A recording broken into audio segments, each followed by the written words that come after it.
जानना था सो ही जाना, काम क्या बाकी रहा। लग गया पूरा निशाना, काम क्या बाकी रहा।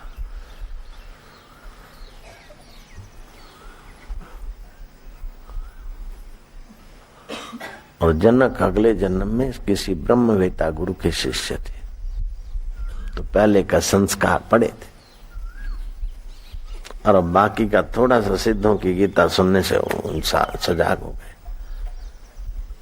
जैसे गुजरात से 9वीं 10वीं पढ़ के आया है, तो अब यहाँ 10वीं में भर्ती किया तो आ गया, उस सब्जेक्ट था ये सब।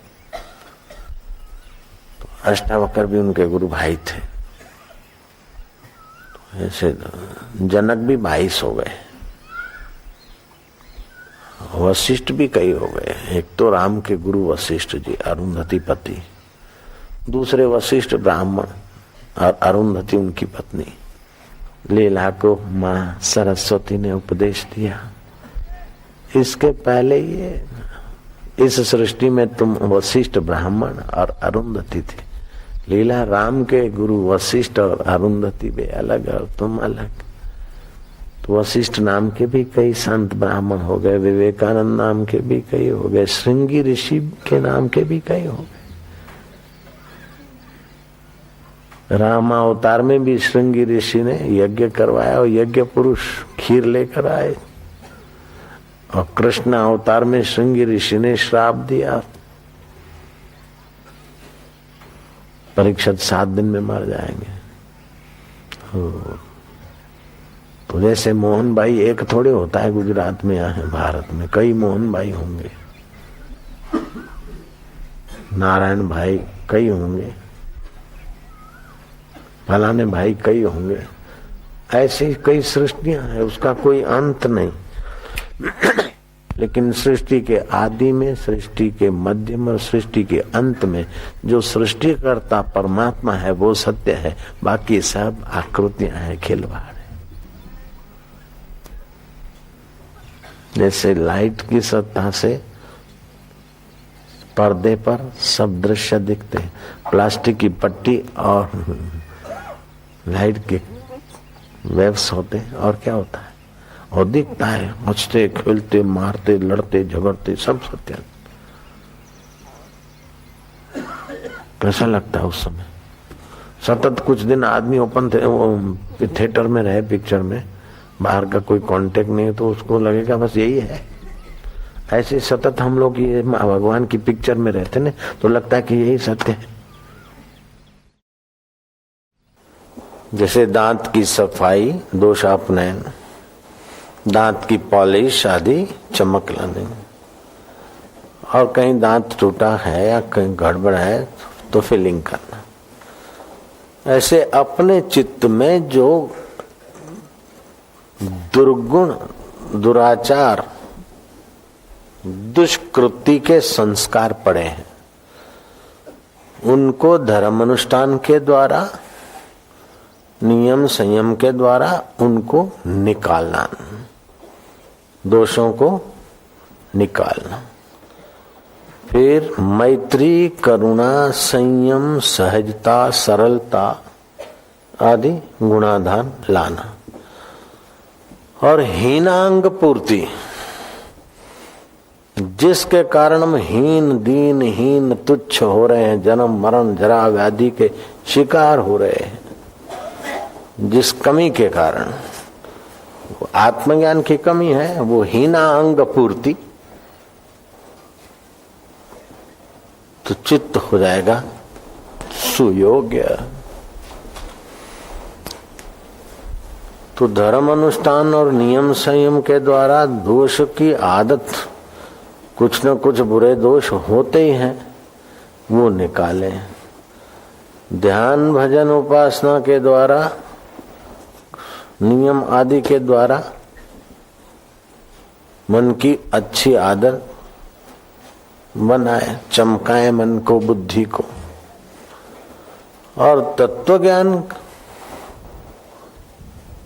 संयुक्त जो परमात्मा का ध्यान है वो कमी को पूर्ति करे। तो भगवत ध्यान जो है वो हमारे चित्त को शुद्ध भी करता है और भगवत ज्ञान अपूर्ति की पूर्ति भी करता है, कमी की पूर्ति भी करता है। तो दोषापनयन, गुणाधान और हीनांग पूर्ति, दोष की निवृत्ति, सद्गुण का आरोपण और ज्ञान की पूर्ति। दोष संयुक्त अंतःकरण, प्रभावहीन व्यक्तित्व या अंतःकरण, ज्ञानहीन व्यक्तित्व या अंतःकरण, उसमें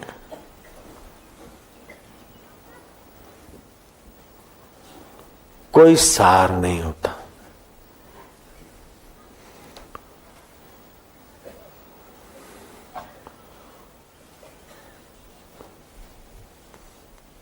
ध्यान कई प्रकार का होता है।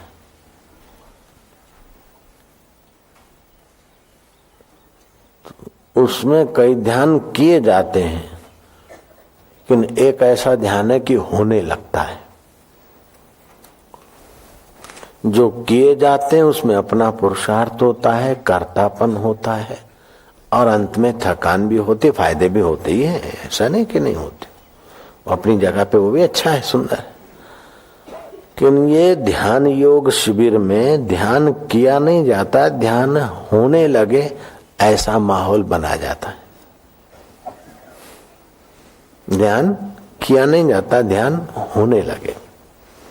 जो होने लगता है उसमें परिश्रम नहीं है, जो होने लगता है उसमें गलती नहीं है, और जो होने लगता है उसमें कर्तापन नहीं। जो होने लगता है उसमें थकान नहीं। जैसे श्वासोश्वास,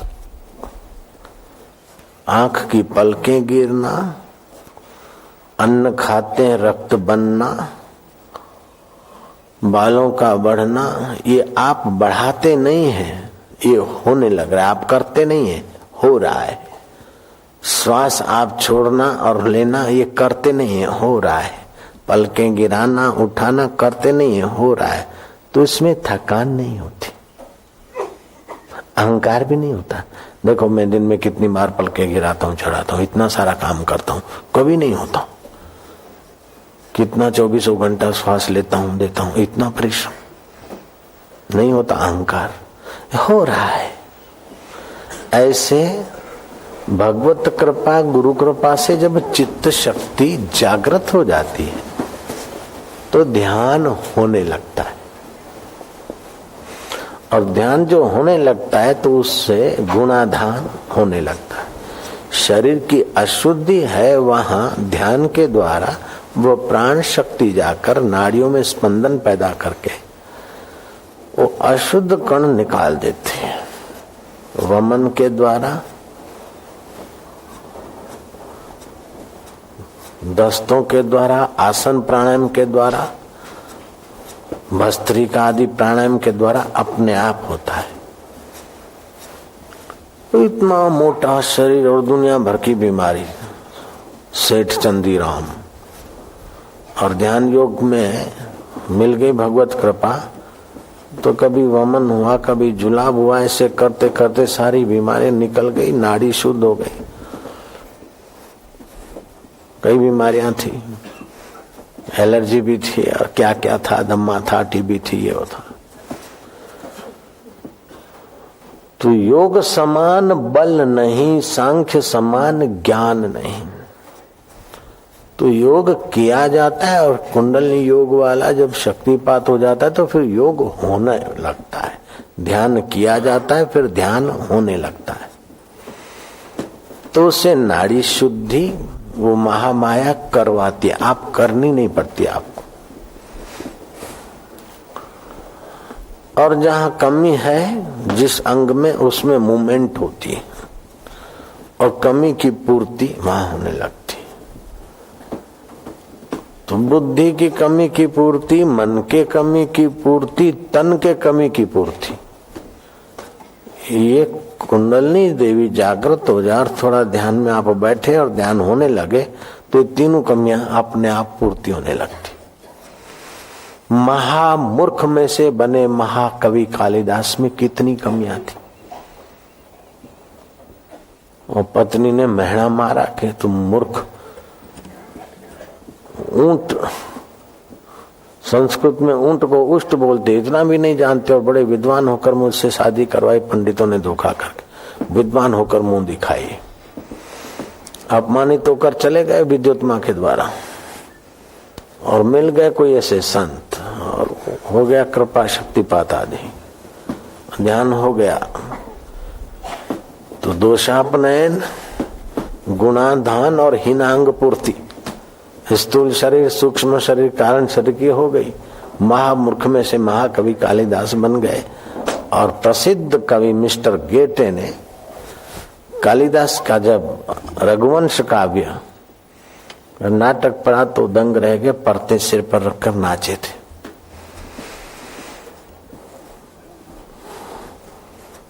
कबीर ने कहा, सुन्या सखना कोई नहीं, सबके भीतर लाल, मूर्ख ग्रंथि खोले नहीं, कर्मी भयो कंगाल।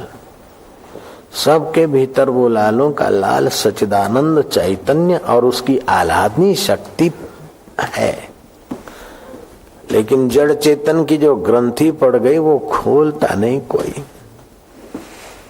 मूर्ख खोलता नहीं और कोई होशियार है तो अपनी होशियारी संसार के कर्मों में लगा देता है। वकील बन गए, डॉक्टर बन गए और पेट भर के जीवन पूरा हो गया। जो बुद्धि दी थी ये तीनों की पूर्ति के लिए उधर नहीं लगे। दोषापनयन, गुणाधान, हीनांग पूर्ति, मन बुद्धि के दोष निकालना, उनमें गुण भरना और उनकी कमी की पूर्ति। ये तीन जब तक नहीं होते तब कितना भी धन हो गया उसका दुख नहीं जाएगा। कितने भी सनत मिल गए और प्रैक्टिस चल गई तभी भी तनाव और टेंशन उन लोगों के जीवन में बाकी रहता है। कितनी भी प्रसिद्धि हो गई फिर भी असंतोष और अशांति उनका पीछा नहीं छोड़ती, क्योंकि योगी नहीं हुए। कृष्ण कहते हैं संतुष्ट सततम योगी। योगी सतत संतुष्ट होता है, भोगी सतत संतुष्ट हो नहीं सकता। जैसे नादानुसंधान योग किया जाता है, अच्छा है और कोई बुरा नहीं है। हम जिसका वर्णन करते उसका समर्थन करते तो दूसरे का हम खंडन करें ये नहीं है, उसकी अच्छाई भी हम स्वीकार करें। हम एक देशी नहीं होना चाहिए, हम लोगों को वन वे ट्रैफिक नहीं होना चाहिए। हमारा सिद्धांत बढ़िया है, हमारा मकान बढ़िया है, हम जो बोलते वो बढ़िया है। जहाँ जहाँ बढ़िया है वो सब हम स्वीकार है, जहाँ जहाँ बढ़िया है वो सब हमें स्वीकार है।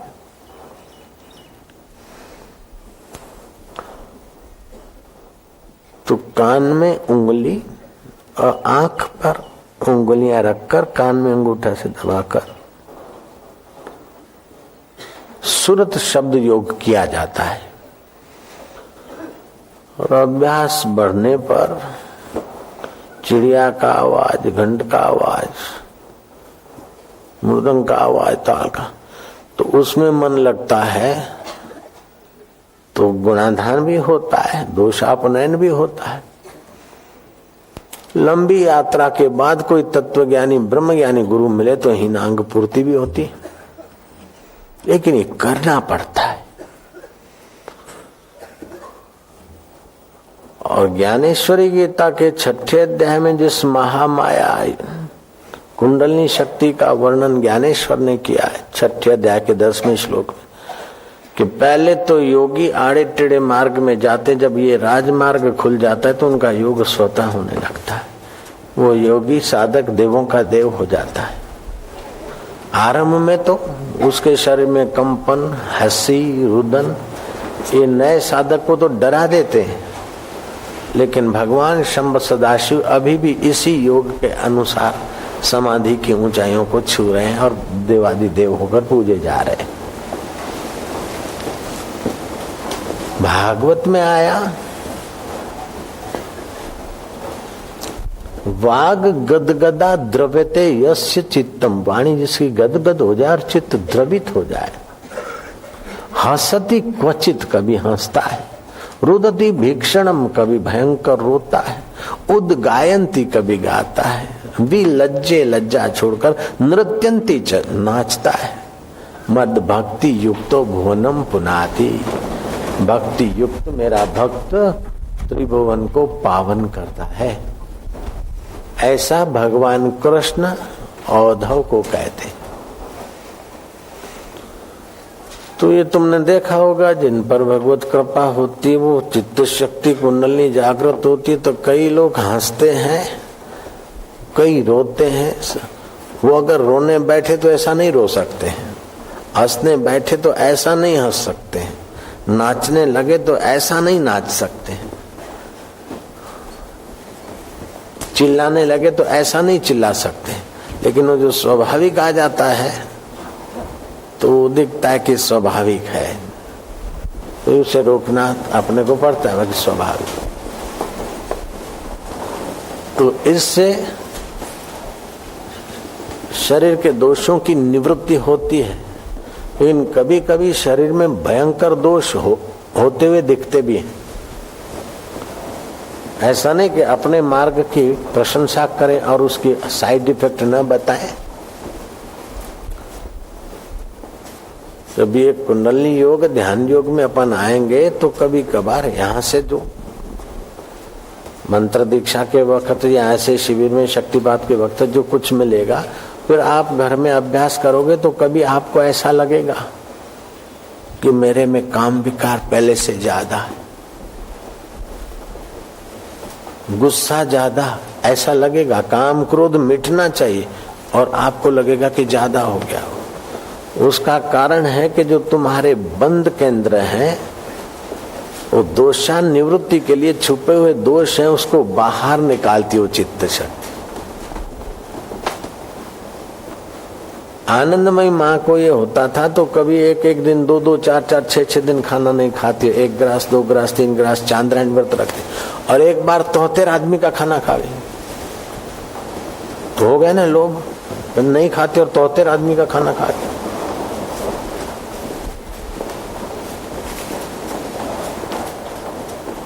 तो जैसे प्रांगण में कभी कचरा दिखे चौकट के पास, तो घर के गहराई में इर्द गिर्द का कचरा बाहर आया है। ऐसे पुराने दोषाप जो है, दोषापनयन है, कई जन्मों में जो वो पाप ताप संस्कार वासनाएं निकलनी, वो उसी एक ही जन्म में निकल रहे हैं। तो उन वासना के अनुसार गिरना नहीं है, वासना के विचारों को पछाड़ होने देना है। आप नहीं चाहते और कभी लगता है कि मेरे को ऐसे बुरे बुरे विचार आते, ऐसा कईयों को अनुभव होता होगा। नहीं चाहते बापूजी, हम नहीं चाहते, आप हमारे गुरु हो, भगवान हो, लेकिन हमको कई बार ऐसे बुरे बुरे विचार आता है कि हम आपसे लड़ते हैं, आपको गालियां देते। जय राम जी की। हो सकता है हम बोलते डरो मत, चिंता मत करो। बापूजी कभी कभी तो ऐसा लगता है बस बोल नहीं सकते। तो ये सब अंतर चेतना जब जागती है तो कई पुराने संस्कार हैं, निकलने तो। एक युवक आया, अच्छा उसका बिजनेस था, मेरे को बोला बापू आपको शूट करने के लिए हमने पिस्तौल खरीदा है, 3 आदमी की हमारी गैंग है, आपको उड़ाने के लिए हमने प्लानिंग किया है। मैं क्या, कहां पर उड़ाना चाहते हो बोलो। उसने बताया फलानी फलानी जगह पर। मैं क्या, और भी खाली मेरे को? बोले नहीं, एक आप और 2 आपके सेक्रेटरी, शिवलाल और शंकर भाई, अब आप कृपा करना। ऐसे विचार आए, हमने पैसे भी दिए। पिस्तौल 2 नंबर में बिकते हैं ना, बिना लाइसेंस के पिस्तौल बिकते हैं अनऑफिशियली, कट्टा वट्टा बोलते हैं उनको जो भी। तो फिर वो दे नहीं पाया तो दोबारा उसको प्रेशर किया और 500 रुपये और दे दिए। अब आप ही बचाना। मैं कहा भाई हमने क्या बिगाड़ा है तुम्हारा? तो बोले तुम्हारा इतना यश हमसे नहीं देखा जाता।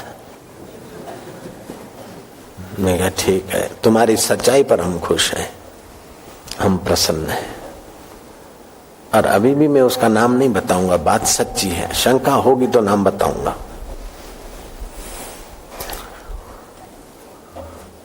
ये जो भी उसमें दोष थे किसी कारण वो उभरे और उन्होंने ये किया, तो फिर बताया आप में दुर्गुण आते और दुर्गुण का पोल खोल देते हो तो दुर्गुण वहीं पूरे हो जाते हैं। दुर्गुण को छुपाते हो तो क्रियांत। ऐसे ही जो जन्म जन्मांतर में ले जाने वाले बापूजी, फिर क्या हुआ? उन्होंने काम तो नहीं किया, अभी तो आप जिंदे हैं।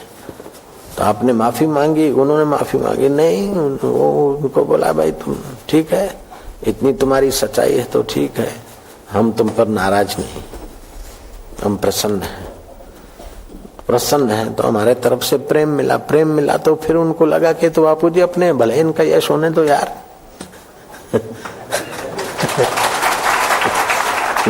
पराये का यश खटकता है, अपने वाले का यश कैसे खटकेगा? उनके हम अपने हो गए। अपने हो गए तो उसकी विशेष श्रद्धा हो गई। तो दुकान बंद करता तो भी बापूजी का फोटो वोटो रखे यूं करता। उसका दुकान है अहमदाबाद ढालगर बाग, माणिक चौक के पास। लक्की जूस उसकी दुकान का नाम है। तो एक टोला अपना सामान लेकर दुकानों को जलाता हुआ आया। उस दुकान के नजीक आया तो देखा कि आकाश में कोई छाया बाबा जी दिख रहे। अरे बोले इस दुकान का तो कोई रखवाला, कोई फकीर है, तोबा तोबा यहाँ से चलो।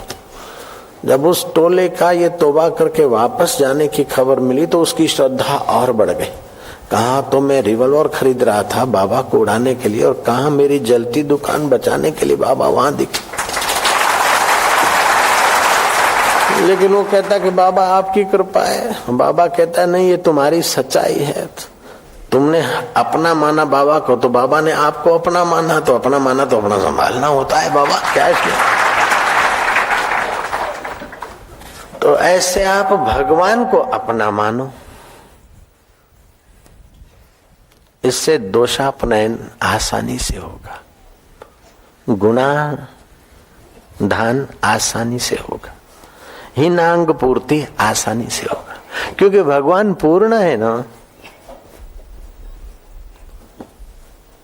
भगवान निर्दोष है तो निर्दोष का चिंतन करने से दोष ज्यादा समय नहीं रहेंगे। मुझ में दोष है ऐसा चिंतन करोगे तो दोष को बल मिल जाएगा। अदोष होते हुए दोष नहीं और करते रहोगे तो अधोगति जाएंगे। मैं जैसा तैसा हूं, तेरा हूं। दोषों का चिंतन न करो, दोषों का समर्थन न करो, दोषों से लड़ो मत। भगवान में मन लगा दो, दोष निस्तेज हो जाएंगे। भगवान के चिंतन से गुणाधान हो जाएगा। तो जो भी करते, लेते, देते, खाते भगवान के निमित्त, और फिर भगवान में प्रीति होगी तो भगवत तत्व की कथा सुनने से हीनांग पूर्ति हो जाएगी। तो ये कुंडली योग ध्यान, वो सुषुप्त शक्ति जागृत होती तो आसन अपने आप होने लगते, उस समय क्रियाएं होने लगती। तो ध्यान का थोड़ा अभ्यास करें। शुरू में थोड़ा करना पड़ता है। जैसे गिल्ली डंडा खेलने वाले लोग जानते हैं कि पहले गिल्ली को एक डंडा लगाते, ऊपर उठते, और फिर दूसरा ठोकते तो आग गगनगामी होती। ऐसे पहले हीनांग पूर्ति के लिए, गुणाधान के लिए अपने तन और मन को थोड़ा सा हरि ओम करके जरा ऊंचा उठाओ, और फिर हा करके बैठ जाओ गड्डी में। फिर ध्यान होने लगता है। फिर मन इधर उधर जाता, फिर थोड़ा उच्चारण करके फिर थोड़े शांत। कोई भी दोष हो,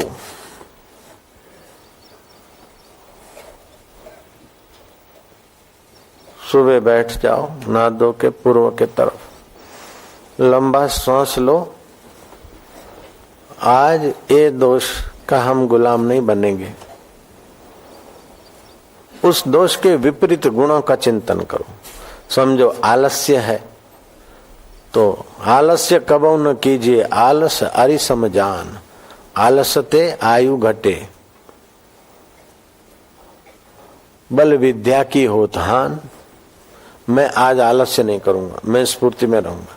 मानो काम विकार है, लोभ है, कोई बीमारी है, दारू पीने की आदत है, कोई ऐसी गंदी आदत, उसके विपरीत विचार करके ओम ओम ओम हरि ओम ओम ओम। आज का दिन ये नहीं होगा। इन दोषों को बल में मेरी चेतना का था तभी ये दोष हावी थे। अब मेरा बल मेरे राम के चरणों में, मेरे राम का बल मेरे अंतःकरण में। हम और तुम दोष गुम। ओम नारायण नारायण नारायण नारायण। तो इस प्रकार शराबी का शराब छोड़ा जा सकता है, जुआरी की जुआ छोड़ी जा सकती है, बीमार की बीमारी कम की जा सकती है, नष्ट की जा सकती है। सुबह बैठ जाओ ना धो के पूर्व के तरफ, लंबा सांस लो। आज ये दोष का हम गुलाम नहीं बनेंगे। उस दोष के विपरीत गुणों का चिंतन करो। समझो आलस्य है तो आलस्य कबहू न कीजिए, आलस अरिसम जान, आलसते आयु घटे,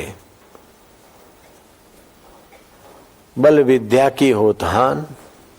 मैं आज आलस्य नहीं करूंगा, मैं स्फूर्ति में रहूंगा। मानो काम विकार है, लोभ है, कोई बीमारी है, दारू पीने की आदत है, कोई ऐसी गंदी आदत, उसके विपरीत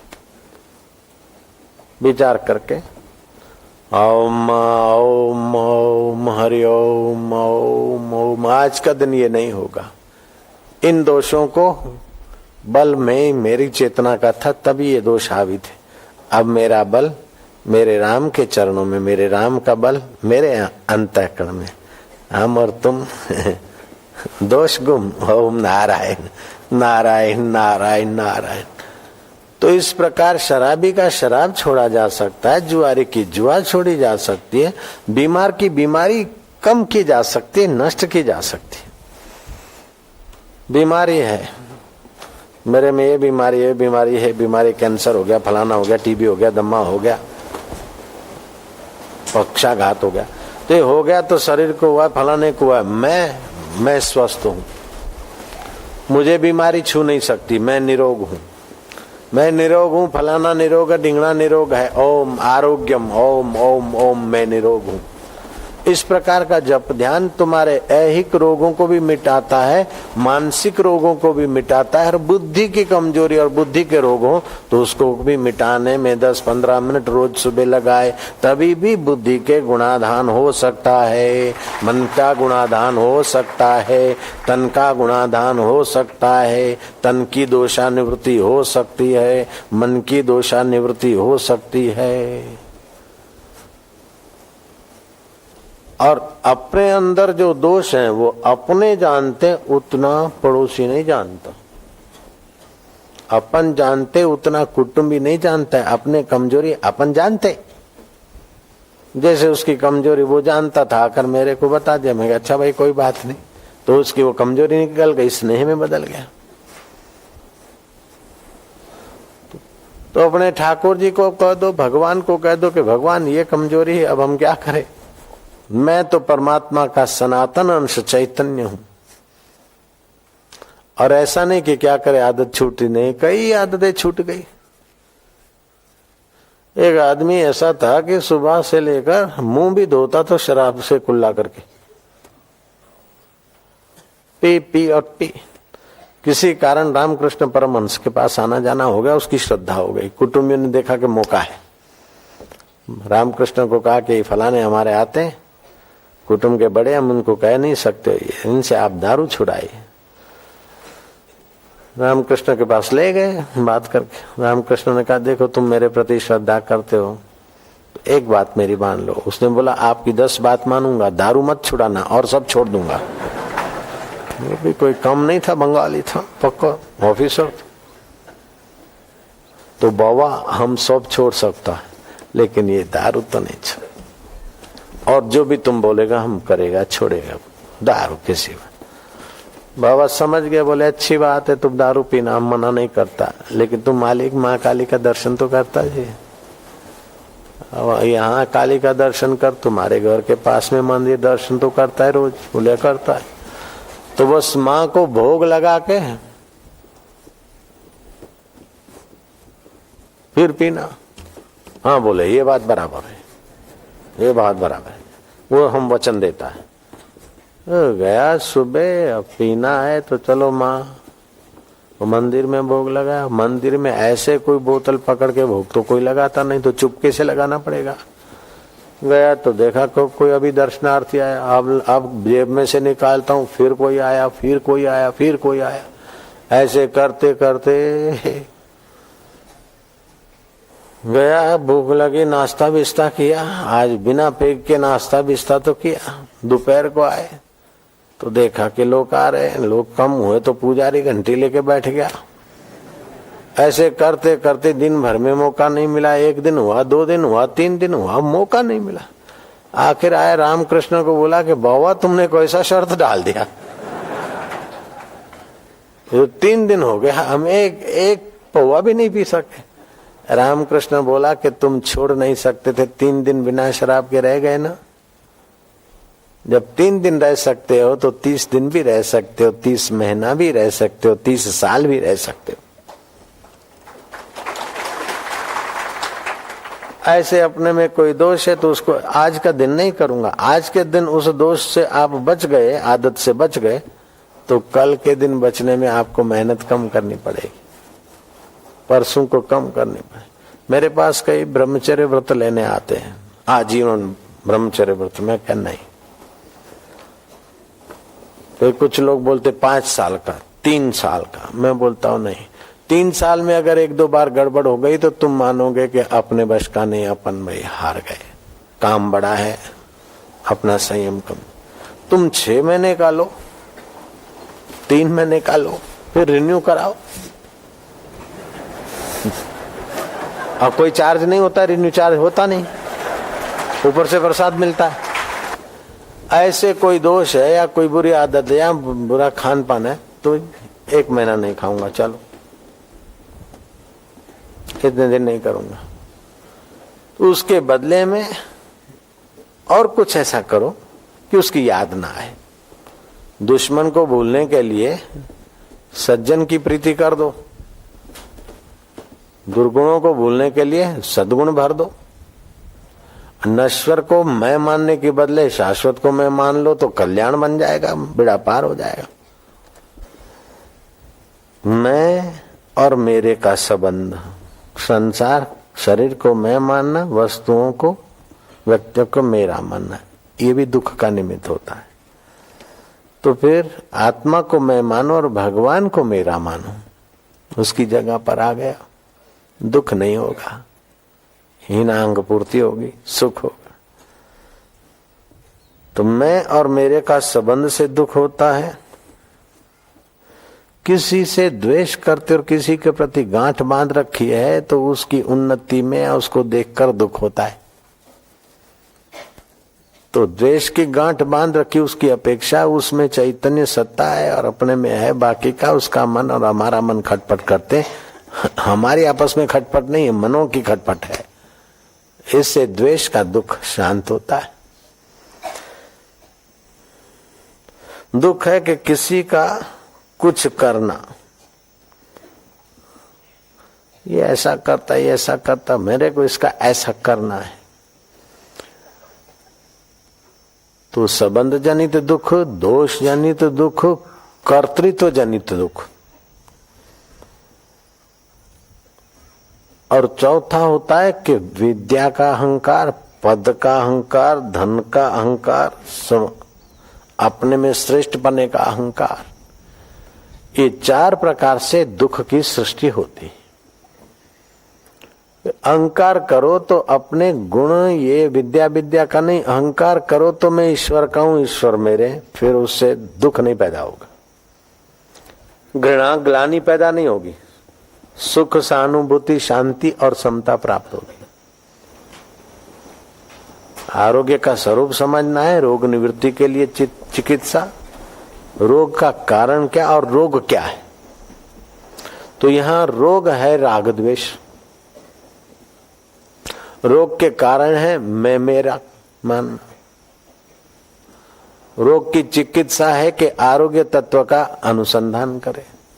अरोग का स्वास्थ्य है कि तीनों शरीरों से हम परे हैं, इसका ज्ञान गुणाधान हो जाए तो कल्याण हो जाए। तो ध्यान में इस बात का चिंतन रहे कि जहां स्थूल शरीर सूक्ष्म शरीर कारण शरीर का कोई रोग शोक संताप दुख नहीं है, वहां विश्रांति पाता जाए।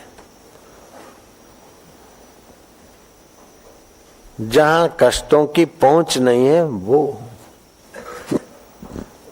निरंजन वन में साधु अकेला खेलता है। बखड़ माथे गौ वियाई, उसका दूध बिलोता है। माखन माखन साधु खाए, छाछ जगत को पिलाता है। बखड़ माना शिखर पर, गौ वियाई अर्थात सूक्ष्म नाड़ी ने आनंद का बच्चा जन्म दिया, आनंद रूपी बछड़ा दिया, उसका दूध बिलोता है। श्वासो श्वासो हम शिवोम रूपी दूध बिलोता है। आनंद आनंद रूपी मक्खन मक्खन साधु खाए, छाछ जगत को पिलाता है। बोले जगत को मक्खन क्यों नहीं खिलाता है? अरे भाई, अनुभव रूपी मक्खन को छूकर आने वाली वाणी रूपी छाछ से ही जगत तृप्त हो जाता है, तो मक्खन मक्खन की तो बात ही क्या करो।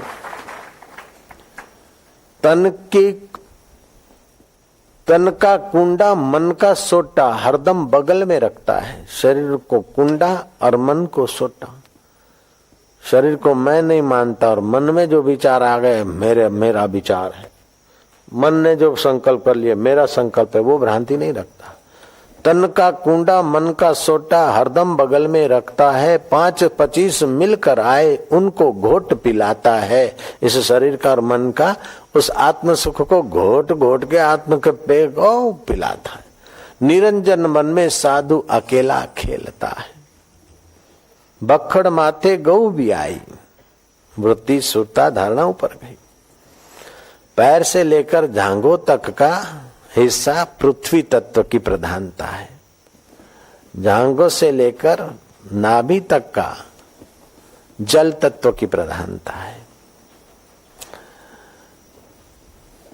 नाभि से लेकर हृदय तक का तेज तत्व की प्रधानता है। कंठ रूप वायु तत्व की प्रधानता है। भ्रूमध्य तक, अब भ्रूमध्य से सहस्त्रसार आकाश तत्व की प्रधानता है। इन 5 भूतों में से किसी भूत का ध्यान करो, उस प्रकार तो उस भूत की सिद्धि होती है। पंच महाभूत है। पृथ्वी तत्व की सिद्धि हो जाए तो आप यहाँ खड्डा खोद के गड़वा जाइए और कलकत्ते में उसी समय निकल सकते। जल में यहाँ गोता मारिए और दूर देश में हरिद्वार में जल में से प्रकट हो सकते हैं। अग्नि में कूद पड़े, यहां मर गए और दूसरी जगह वहां प्रकट हो गए। तो एक एक भूत को सिद्ध करें तो उस पर फिर आपका अधिकार हो जाता है। आप लेकिन एक एक भूत जहां से सत्ता लाते, तो भूत अनेक है, 5 भूत, लेकिन उन अनेक भूतों में जो एक है उसकी उपासना करने से ये बाह्य सिद्धियां तो नहीं मिलेगी, लेकिन तात्विक सिद्धि मिल जाएगी कि संतुष्ट सततम योगी। कबीर जी के पास थी, गोरखनाथ के पास ऐसी सिद्धियां थी कुछ। एक बार गोरखनाथ गए कबीर जी के पास कि तुम तो ताना बुनते हो, घर गृहस्थी में रहते हो, तुम इतने बड़े उपदेश करते हो, लोग हजारों आदमी तुमको मानते, आ जाओ अपनी जरा दिखाओ करामत।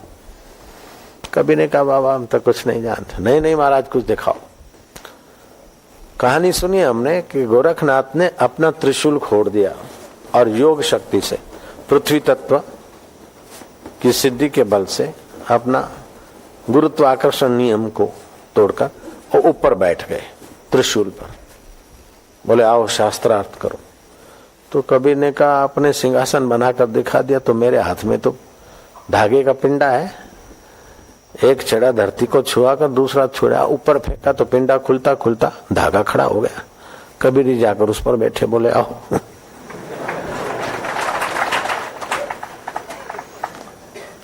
वैज्ञानिक बोले कि इम्पॉसिबल, क्योंकि उनके स्थूल सृष्टि में ये नहीं आता।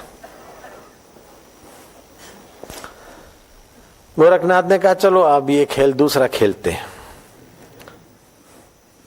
गंगा जी के किनारे चलते और लिक्का छुपी खेलते। मैं लिख जाऊंगा, मैं छुप जाऊंगा, आप खोज लेना, आप छुपोगे तो मैं खोजूंगा। गोरखनाथ की बात सुनकर कबीर ने कहा जो आपकी मर्जी आ गया।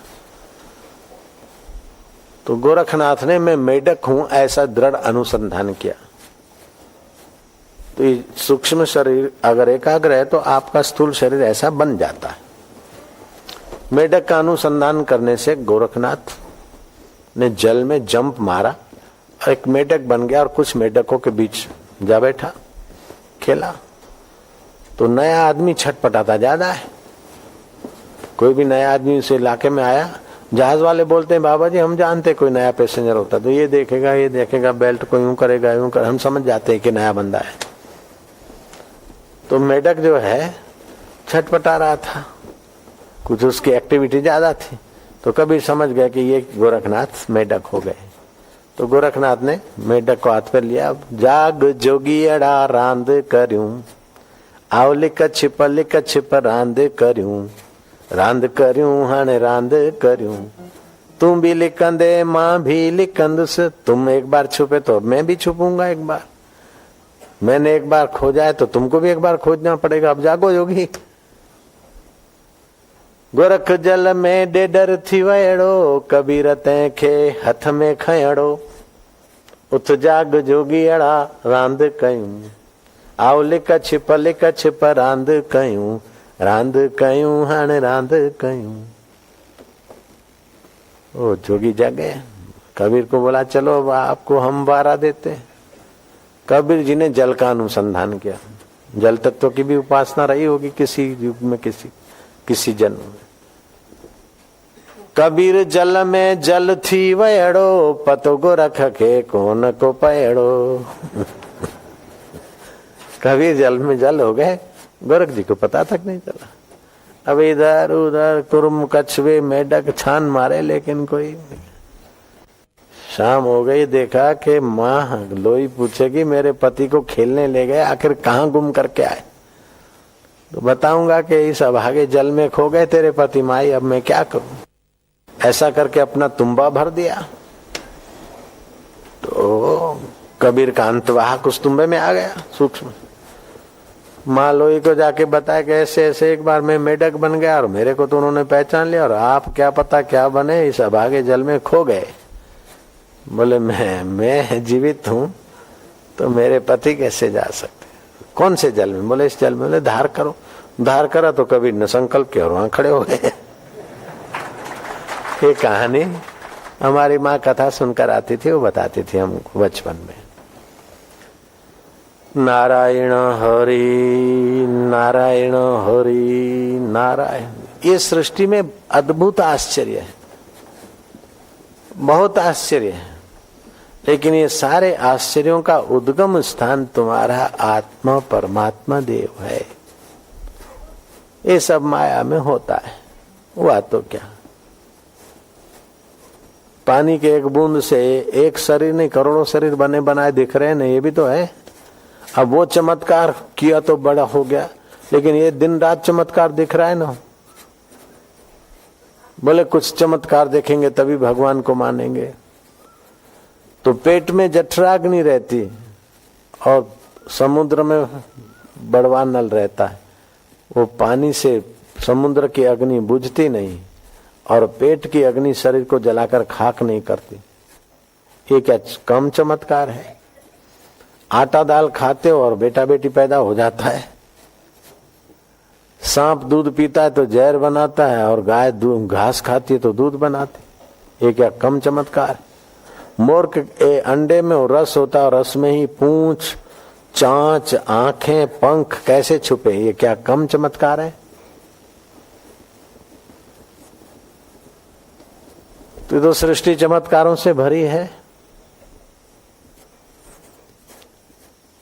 तो कोई न इतने चमत्कार हैं ईश्वर के सृष्टि का, अब नया चमत्कार देखकर मानने की क्या जरूरत है।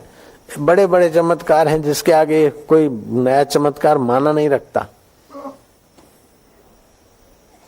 एक पानी का ड्रॉप पिता का, उसमें 3000 जीव, उसमें से कई मरे मिटे, एक बच्चा और वो बन गया बेटा, फिर बन गया किशोर, फिर बन गया जवान, फिर बन गया राजा, फिर बन गया चक्रवर्ती, फिर बन गया सेठ। वो पानी की बूंद हंसी खेली, लड़ी झगड़ी, मेरा तेरा ये वो, अंत में राख की मुट्ठी हुई। और ऐसा रोज हजारों हजारों होता है, फिर भी उसके खजाने की पिटारी से कभी कुछ कम नहीं होता। वो कैसा है चैतन्य। और वो कहता कि तुम मेरे अंश हो। बोले ऐसे हम कैसे विश्वास रखे प्रभु, आप इतना करते हम कुछ नहीं कर सकते। बोले जागृत को हमारी लीला करती तो स्वप्न में तुम्हारी लीला करेगी, तभी तो मानोगे। तभी से स्वप्न आना चालू हो गया, स्वप्न में तुम भी बना लेते हो, कुछ का कुछ हो जाता है। परमात्मा की ये सृष्टि तो जीवात्मा की स्वप्न की सृष्टि।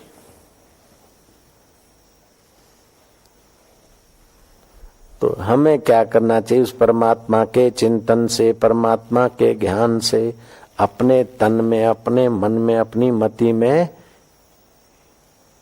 दोष अपनायन, दोषों को निवृत्त करना। गुणाधान, दांत में मैल लगाए तो ब्रश से साफ कर दिया, दांत में चमक लानी तो पॉलिश कर दी, लेकिन दांतों में खड्डा है तो हीना पूर्ति कर दी। ऐसे ही अंतःकरण में दोष है तो निकाले, सद्गुण भरे, और कमी है तो ज्ञान की पूर्ति कर दे, काम हो गया। गीता के 18वें अध्याय के महात्मा के बारे में आता है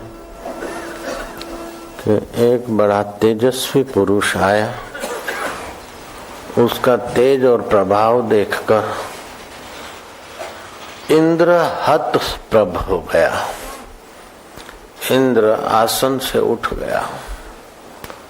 लाने वालों ने कहा कि ये आपके इंद्र आसन पर बैठेगा। ये महा तेजस्वी पुरुष अपने पुण्य प्रताप से कुछ समय यहाँ इंद्र का वैभव भोगेगा। हत प्रभु हुए इंद्र भगवान नारायण के पास गया कि प्रभु, जिस आदमी को मेरे राज्य सिंहासन का भोक्ता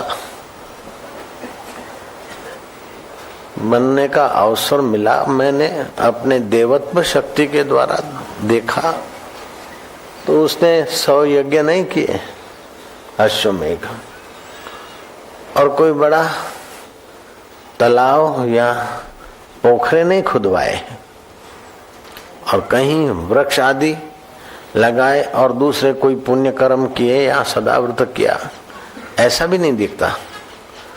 फिर भी वो आदमी प्रभावशाली है, ये तो मैं मानता हूं, और मेरे इंद्र आसन का अधिकारी बन गया है। ऐसे कैसे हुआ, फिर मेरा क्या होगा? तो भगवान मंद मंद मुस्कुराए। उन्होंने कहा कि ये भगवत गीता का अध्ययन करता था, अपना चित्त भगवत स्वरूप में लगाता था। भक्ति का ज्ञान, भक्ति का भाव अगर छोटा है तो आत्मज्ञान की निंदा करते लोग, और ज्ञान अगर छोटा है तो भक्ति की निंदा करते हैं। हकीकत में ज्ञान और भक्ति एक दूसरे के पोषक है। जिसके प्रति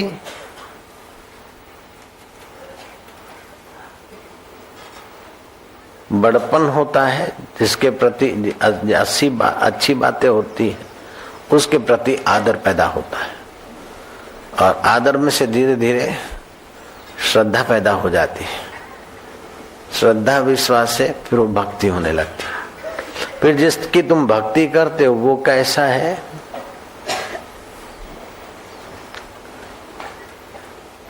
इस बात की चिंता न करो, लेकिन भक्ति स्वतंत्र सकल सुख खानी।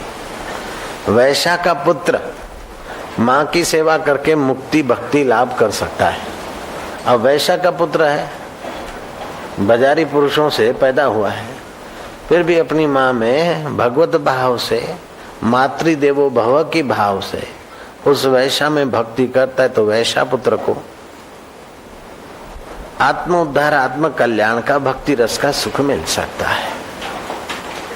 जिसके प्रति विश्वास होता है, आस्था होती है, श्रद्धा बनती है, उसकी भक्ति होती है। और जिसके प्रति आपकी भक्ति होती है, उसका धीरे धीरे ज्ञान भी होने लगता है। क्या खाता है, कैसे खाता है, उनको क्या ठीक लगता है, क्या नहीं ठीक लगता है। ऐसे भगवान के प्रति भक्ति होगी तो भगवान का ज्ञान, भगवान कैसे हैं, कहाँ है, भगवान श्याम वर्ण क्यों है, भगवान चतुर्भुजी क्यों है, भगवान गणपति क्यों गणपति का रूप है। गणों का जो पति है वो गणपति, शिव का मतलब है कल्याणकारी है, वो इसलिए वो शिव स्वरूप है। राम का मतलब है जो रोम रोम में रम रहा है, इसलिए भगवान का एक नाम राम भी है। कृष्ण है जो कर्षित कर दे, आकर्षित कर दे, आनंदित कर दे, वो कृष्ण है। तो हे इंद्र, इसको भगवान के प्रति भक्ति थी, भक्ति थी, इसलिए भगवान क्या है, कैसे हैं, तो भगवान की गीता पढ़ता था। तो गीता से इसका पुण्य, ज्ञान, प्रेम और धर्म संस्कार पुष्ट हुआ है, इसलिए ये तेजस्वी पुरुष बना है और इंद्र आसन का अधिकारी हुआ है। तुम्हें अपना तेज बढ़ाना हो तो मृत्यु लोक में जाओ और भगवत गीता में, भगवत तत्व में आस्था करके अपनी भक्ति और ज्ञान को पुष्ट करो और तुम भी बन जाओगे तेजस्वी।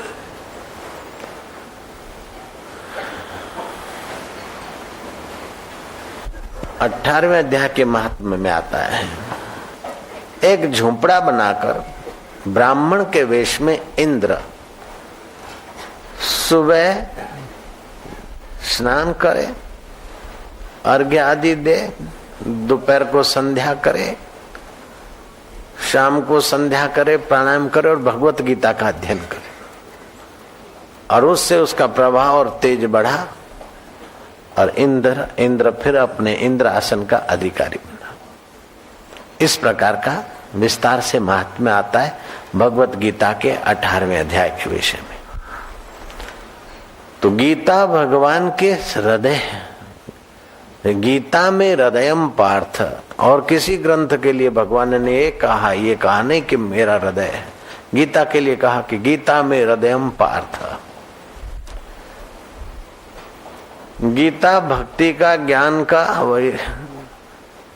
योग का, जो भी जहां का भी पथी को उसको मार्गदर्शन देती है। हाथी चिंकाड़ रहे हैं, घोड़े हुंकार रहे हैं, शत्रु एक दूसरे के खून के प्यासे है, जो अरण की विद्या है वो रण में प्रकट हो गई। ऐसी गीता, उस गीता का एकाध श्लोक का उच्चारण करें। भगवान के श्री मुख से जो वचन निकले वो अपने मुंह से उच्चारित हो जाए। भगवान कहते, अहम सर्वस्य प्रभवो, अहम सर्वस्य प्रभवो, अहम सर्वस्य प्रभवो, अहम सर्वस्य प्रभवो, मतः सर्वं प्रवर्तते, मतः सर्वं प्रवर्तते, मतः सर्वं प्रवर्तते, मतः सर्वं प्रवर्तते, इति मत्वा भजन्ते माम्, इति मत्वा भजन्ते माम्, इति मत्वा भजन्ते माम्, इति मत्वा भजन्ते माम्, बुद्धा भाव समन्विताः, बुद्धा भाव समन्विताः, बुद्धा भाव समन्विताः, बुद्धा भाव समन्विताः, अहम सर्वस्य प्रभवो, मतः सर्वं प्रवर्तते, इति मत्वा भजन्ते माम, बुद्धा भाव समन्विताः। मेरे से सब हुआ है, सब मुझ में प्रवर्तित है, ऐसा जो जानते हैं वो मुझ स्वरूप को पहचानने में सफल हो जाते। सब भगवान से उत्पन्न हुआ है, सब भगवान में प्रवर्तित हो रहा है, सब में भगवान और भगवान सब में, सब भगवान में और सब में भगवान, ऐसा मानकर जो बुद्ध पुरुष हैं ओ मुझ चैतन्य स्वरूप को पहचान जाते, पा जाते, विश्रांति मिलती है उस चैतन्य में। ऐसा क्यों वैसा क्यों, ये सब एक रो मटेरियल है पंच भौतिक माया का, और उसका आधार है चैतन्य। जैसे एक ही चैतन्य स्वप्ने में अनेक जड़ चेतन वस्तु बन जाता है और उसी में उसकी सत्ता भी होती है और स्फूर्ति भी होती है और ज्ञान भी होता है। और रात्रि का स्वप्ने का खेल बदल गया तो सब चू हो जाता, फिर भी वो वैसे का वैसा रहता है। सुबह उठा मैं हूँ ये अनुभव सबको होता है, फिर उसमें से वृत्तियां रूपी माया शुरू होती है। मैं ये हूँ, मुझे ये करना है, ये पाना है, ये भोगना है, करते करते रात को फिर प्रलय कर देता है। तो एक होती है नित्य सृष्टि, नित्य प्रलय, रोज उठते और रोज कल्पना करते, दौड़ भाग करते सृष्टि बनती और रोज प्रलय होता है। दूसरा होता है नैमित्तिक प्रलय, नित्य प्रलय, नैमित्तिक प्रलय। भोपाल कांड हो गया और कहीं कांड हो गया, वो किसी निमित्त से बहुत लोग चले गए, नैमित्तिक प्रलय। तीसरा होता है आत्यंतिक प्रलय। ये सूरज जो दिखता है, ऐसे दूसरे 11 सूरज और आकाश गंगाओं से आकर स्थित होते हैं। दूसरा सूरज आते ही जीव जगत तो स्वाहा होने लगता होगा। अभी की लू में ही 600, 800, 1000 आदमी मर गए राजस्थान में। तो जब दूसरा सूरज आ जाए, हाजिर हो जाए, तो क्या हाल होगा। ऐसे 12 सूरज तपते, कहते हैं कि फिर तो महाराज वो द्रव्य भी, ये लोहा और ये शीशा और तांबा और पित्तल, ये भी पिघल जाते और इतना गर्मी गर्मी गर्मी सब बाष्पीभूत होता और फिर बरसात सब जलमय हो जाता है। नित्य प्रलय, नैमित्तिक प्रलय, आत्यंतिक प्रलय। आत्यंतिक प्रलय में ये लोग सब डूब जाता है। चौथा प्रलय होता है महाप्रलय, ब्रह्मा का ब्रह्मलोक, विष्णु का विष्णुलोक, शिव का शिवलोक, वो भी प्रलय में। फिर भी वो ज्ञान स्वरूप, सब प्रलय होने के बाद भी कोई ज्ञान स्वरूप चैतन्य सत्ता है जो इन प्रलयों को भी जानता है। वही ज्ञान स्वरूप अभी अपना आत्मा होकर बैठा है। उसी मुझ आत्मा से उत्पन्न होता है, उसी आत्मा से प्रवृत्त होता है, उसी आत्मा में लीन होता है। ऐसा जो जानते, ऐसे बुद्ध पुरुष मुझे जानकर मुझमय हो जाते हैं। ऋषियों ने मंत्र विज्ञान को जाना, इस जगत की स्थूल जगत, माया के जगत की गहराई में क्या है, उसको खोजते खोजते खोजते उन्हें ध्वनि सुनाई पड़ी। मनन किया मंत्र, फिर सूक्ष्म शरीर से और गहराई में गए, अचेतन मन की और गहराई में गए, तो सच्चिदानंद के जो स्वाभाविक स्पंदन आए वे बीज मंत्र बने। ये ऐसे ही मंत्र नहीं बन गए कि चलो राम राम राम राम किसी ने शुरू किया और लोग बोल रहे हैं, ऐसा नहीं है। हरिओम हरिओम किसी ने शुरू कर दिया और बोल रहे हैं, ऐसा नहीं है। ये उस चैतन्य के अमुक अमुक केंद्र में ये ध्वनियां उठती है और वो आपके बलात् स्थूल जगत से, चिंता के जगत से और गहरे में ले जाती, और ये मंत्र उस गहराई की सत्ता लाकर आपके स्थूल जगत में अदल बदल भी कर देती। कई ऐसे लोग मिलेंगे जिनको महामृत्युंजय मंत्र के प्रति विश्वास था और जब किया, डॉक्टरों ने कहा इनको घर ले जाओ, अब तो ये जाएंगे, और 20 साल वे लोग बाद में जीवित रहे।